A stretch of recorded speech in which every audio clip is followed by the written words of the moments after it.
News bulletin में आपका स्वागत है। आइए जानते हैं बिहार की 30 फटाफट बड़ी खबरों को। नीतीश कैबिनेट में कुल 36 मंत्री होंगे। मांझी ने बताया कि बीजेपी के 16 और जेडीयू के 15 मंत्री शामिल होंगे। चिराग को 3 जबकि मांझी और उपेंद्र कुशवाहा को एक मंत्री पद मिलेगा।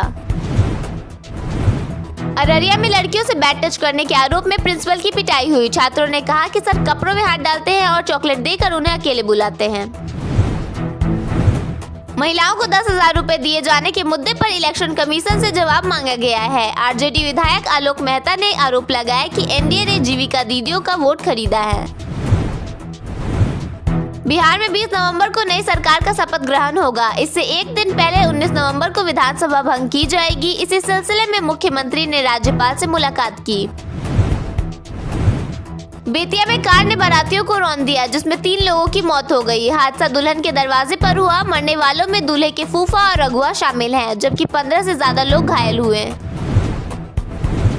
गोपालगंज में बीएसएफ जवान की मां की गोली मारकर हत्या कर दी गई। बदमाश घर में घुसकर ताबड़तोड़ फायरिंग करके फरार हो गए। भाई ने बताया कि महिला के पति से अच्छे रिश्ते नहीं थे। आरजेडी की बैठक में 4 घंटे तक हार पर मंथन हुआ। तेजस्वी को नेता प्रतिपक्ष बनाने का निर्णय लिया गया। चुनाव परिणाम को लेकर कोर्ट जाने की तैयारी भी की जा रही है। इस पर अंतिम फैसला महागठबंधन की बैठक में होगा।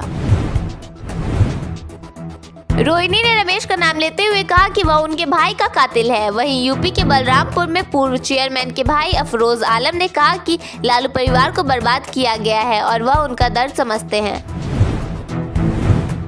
बेगूसराय में बोरे से एक महिला की लाश बरामद हुई। मारपीट के बाद हत्या की आशंका जताई गई है। बदमाशों ने महिला के शरीर को 3 जगह रस्सी से बांधा था। पूर्णिया में फूड पॉइजनिंग से 15 छात्रों की तबीयत बिगड़ गई है। छात्रों ने बताया कि उन्होंने स्कूल में लिट्टी चोखा खाया था, जिसमें अजीब सी गंध आ रही थी। बीजेपी प्रवक्ता अजय आलोक ने कहा कि लालू और राबड़ी की जान को खतरा है। उन्होंने सवाल उठाया कि मिशा चुप क्यों हैं और कहा कि रोहिणी को एफआईआर करनी चाहिए। इसी दौरान लालू की 3 बेटियां देर रात बड़ी बहन के घर दिल्ली पहुंची। शादी से इनकार करने पर एक प्रेमिका ने जान दे दी। प्रेमी फोन पर बात नहीं कर रहा था। पिता ने आरोप लगाया कि बेटी को प्रताड़ित किया जा रहा था और उससे 5 लाख की मांग की जा रही थी। बाइक राइडर को गाली देने वाले 2 पुलिस कर्मियों को निलंबित कर दिया गया। दोनों ने युवक को थप्पड़ भी मारे थे। स्टंट करने वाले युवक पर भी कार्रवाई की गई और 7,000 का चालान काटा गया। बिहार के मेडिकल कॉलेजों और अस्पतालों में पीजी सीट्स की संख्या बढ़ाकर 204 कर दी गई है। पहले से राज्य में 192 सीटें थीं, वहीं अब 12 नई सीटों को स्वीकृति मिल गई है। स्वास्थ्य विभाग का मानना है कि इससे नीट पीजी की पढ़ाई करने वाले छात्रों को बड़ी राहत मिलेगी। राज्य के एमबीबीएस डिग्री हासिल करने वाले डॉक्टर्स को दूसरे राज्यों में पढ़ने जाने के लिए विवश नहीं होना पड़ेगा। साथ ही राज्य में हेल्थ एक्सपर्ट की कमी भी नहीं होगी। बिहार में मौसम लगातार करवट ले रहा है और ठंड धीरे धीरे अपनी मौजूदगी दर्ज कराने लगी है। आईएमडी के अनुसार अगले 4 से 5 दिनों तक राज्य में मौसम शुष्क बना रहेगा। रात के तापमान में गिरावट जारी है, जिसके चलते सुबह और देर शाम ठंड महसूस होने लगी है। पिछले दिनों राज्य में सबसे कम तापमान औरंगाबाद में 10.2 डिग्री सेल्सियस दर्ज किया गया। वहीं प्रदेश के सभी जिलों में न्यूनतम तापमान 10.2 से 17.2 डिग्री के बीच रहा। आईएमडी का अनुमान है कि आने वाले दिनों में न्यूनतम तापमान में और हल्की गिरावट हो सकती है। मुजफ्फरपुर में 1 दर्जन से अधिक पुल, पुलिया और सड़क योजनाओं पर काम चल रहा है, लेकिन 4 ऐसी मेगा परियोजनाएं हैं जो जिले की आर्थिक और यातायात व्यवस्था को पूरी तरह बदल देंगी। नई सरकार के गठन के बाद इन परियोजनाओं में तेजी आने की उम्मीद है, जिससे मुजफ्फरपुर की पहचान एक प्रमुख इंडस्ट्रियल हब के रूप में स्थापित होगी। पटना के विजयनगर में जल्द ई पावर हाउस शुरू होगा। इसका निर्माण पाटलिपुत्र स्टेशन की ओर जाने वाली सड़क पर स्टेशन से ठीक पहले आने वाले मोड़ के पास किया जा रहा है। पावर सब स्टेशन के भवन और 4 दीवारी का निर्माण पूरा हो चुका है और कंट्रोल पैनल भी मंगवाए जा चुके हैं। इन्हें लगाए जाने का काम जल्द शुरू होगा और 1 महीने के अंदर पूरा कर लिया जाएगा। अगले महीने से इसे चालू भी कर दिया जाएगा। राजद सुप्रीमो लालू प्रसाद के बड़े बेटे तेज प्रताप धीरे धीरे भाजपा की ओर झुकते जा रहे हैं। चुनाव परिणाम के बाद पहले उन्होंने प्रधानमंत्री नरेंद्र मोदी को विश्व का सबसे बड़ा नेता बताया, तो अब उनकी पार्टी ने बिहार की एनडीए सरकार को नैतिक समर्थन देने की घोषणा कर दी है। पार्टी ने नीतीश कुमार को अगली सरकार गठन के लिए शुभकामनाएं दी हैं।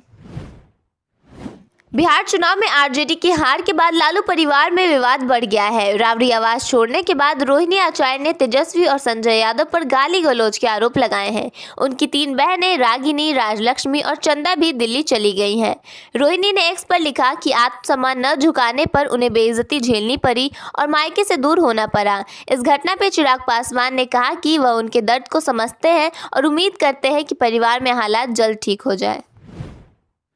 बिहार चुनाव में एनडीए की बड़ी जीत हुई। केंद्रीय मंत्री चिराग पासवान की पार्टी लोजपा ने 19 सीटों पर कब्जा किया। इस बीच पूर्व केंद्रीय मंत्री पशुपति पारस ने चिराग पासवान को जीत की बधाई दी।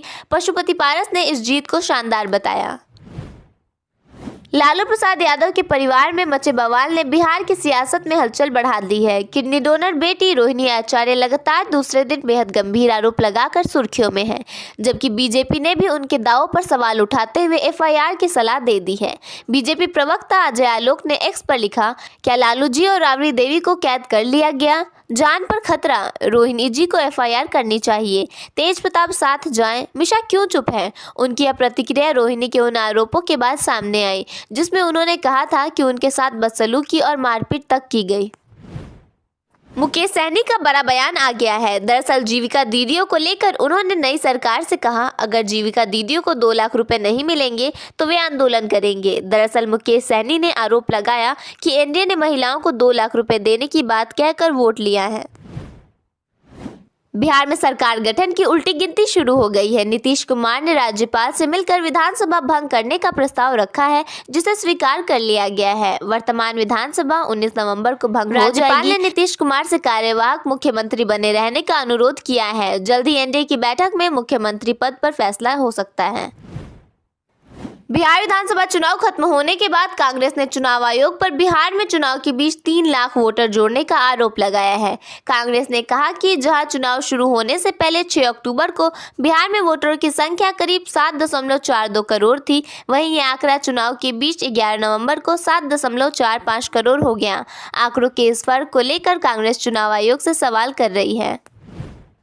लखीसराय के एसडीपीओ शिवम कुमार के नेतृत्व में सूड़ेगढ़ा थाना पुलिस और एसटीएफ ने सूड़ेगढ़ा थाना इलाके के आनंदपुर गांव में छापेमारी कर मिनी गन फैक्ट्री का खुलासा किया है। साथ ही पुलिस ने मिनी गन फैक्ट्री संचालक समेत 6 तस्करों को भी गिरफ्तार किया है। बेतिया में लौरिया बगहा मुख्य मार्ग के विशनपुरा के पास देर रविवार रात एक भीषण सड़क दुर्घटना में 3 लोगों की मौत हो गई, जबकि लगभग 16 बाराती गंभीर रूप से घायल हो गए। मुजफ्फरपुर के 0 माइल में एक कुत्ता नवजात शिशु के भ्रूण को मुंह में दबाकर भाग गया। स्थानीय लोगों ने पुलिस को सूचित किया, जिसके बाद जांच शुरू कर दी गई। पुलिस आसपास के अस्पतालों से जानकारी जुटा रही है। इस घटना से क्षेत्र में दहशत का माहौल है। मुजफ्फरपुर के पुराने 0 माइल में किसी नर्सिंग होम से फेंके जाने की आशंका है। बीते माह शहबाजपुर में भी ये घटना हुई थी। दीघा थाना क्षेत्र के शिवाजी नगर स्थित दिल्ली दरबार कम्युनिटी हॉल के पास एक निजी मकान में बिहार एसटीएफ ने रविवार शाम कुख्यात अपराधी कुंदन कुमार उर्फ भगत को गिरफ्तार कर लिया। पुलिस ने उसके साथ 2 साथियों को भी पकड़ा है। कुंदन उत्तराखंड के देहरादून में 14 करोड़ रुपए के सोना लूट कांड का प्रमुख आरोपी है। पटना में बाइक सवार से गाली गलौज, मारपीट और दुर्व्यवहार करने वाले नदी थाने के 2 पुलिसकर्मियों को निलंबित कर लिया गया है। गाली गलौज और थप्पड़ मारने का एक वीडियो सोशल मीडिया पर सामने आया है, जो 14 नवंबर का है। इसी वीडियो के आधार पर वरीय अधिकारियों ने कार्रवाई की है। बांग्लादेश के अंतर्राष्ट्रीय अपराध न्यायाधिकरण ने पूर्व प्रधानमंत्री शेख हसीना को मानवता के खिलाफ अपराध का दोषी पाते हुए मौत की सजा सुनाई है। शेख हसीना पर पिछले साल जुलाई-अगस्त में हुए विद्रोह के दौरान मानवता के विरुद्ध अपराध के आरोप तय किए गए थे। भारत में निर्वासन में रह रही शेख हसीना की गैर मौजूदगी में उनके खिलाफ मामला चलाया गया था। 453 पन्नों के फैसले को पढ़ने से पहले न्यायमूर्ति मोहम्मद गुलाम मुर्तजा मजूमदार ने कहा था कि इसे 6 भागों में सुनाया जाएगा। Hyderabad city police commissioner VC Sajjanar ने बीबीसी न्यूज तेलुगु से पुष्टि की है कि सऊदी अरब के मदीना में हुए बस हादसे में 45 लोग मारे गए हैं। हालांकि अभी यह स्पष्ट नहीं हुआ है कि मारे गए लोगों में कितने भारतीय हैं। इससे पहले तेलंगाना सीएमओ ने कहा था कि बस में हैदराबाद के लोग भी सवार थे। ये सभी उम्रा करने गए हुए थे। वहीं प्रधानमंत्री नरेंद्र मोदी ने इस हादसे पर दुख जताया है।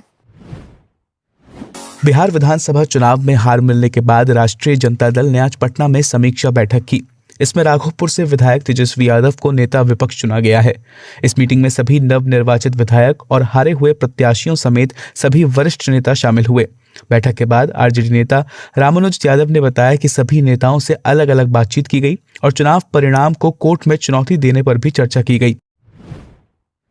पटना के डीएम डॉक्टर त्यागराज एसएम ने शपथ ग्रहण समारोह की सुरक्षा और व्यवस्थाओं को ध्यान में रखते हुए सभी अफसरों की छुट्टियों पर रोक लगा दी है।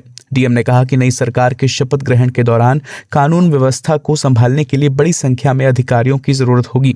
इसके साथ ही शपथ ग्रहण की तैयारी के लिए गांधी मैदान को 20 नवंबर तक आम लोगों के लिए बंद कर दिया गया है।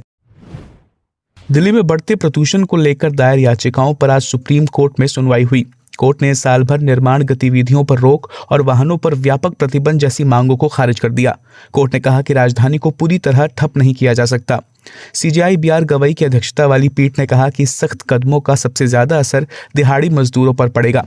कोर्ट ने केंद्र सरकार से देश भर में लगाए गए एयर क्वालिटी मॉनिटर से जुड़ी रिपोर्ट मांगी है। दिल्ली के लाल किला मेट्रो स्टेशन के पास 10 नवंबर को हुए भीषण कार ब्लास्ट मामले में एक और घायल की मौत हो गई। इसके साथ ही घटना में मरने वालों की संख्या बढ़कर 14 हो गई है। अस्पताल प्रशासन के मुताबिक एक मरीज अभी भी वेंटिलेटर पर है और उसकी स्थिति नाजुक बनी हुई है। वहीं इस मामले में गिरफ्तार आमिर राशिद अली को 10 दिन के लिए एनआईए की रिमांड में सौंप दिया गया है। आमिर को आज कड़ी सुरक्षा के बीच पटियाला हाउस कोर्ट ले जाया गया।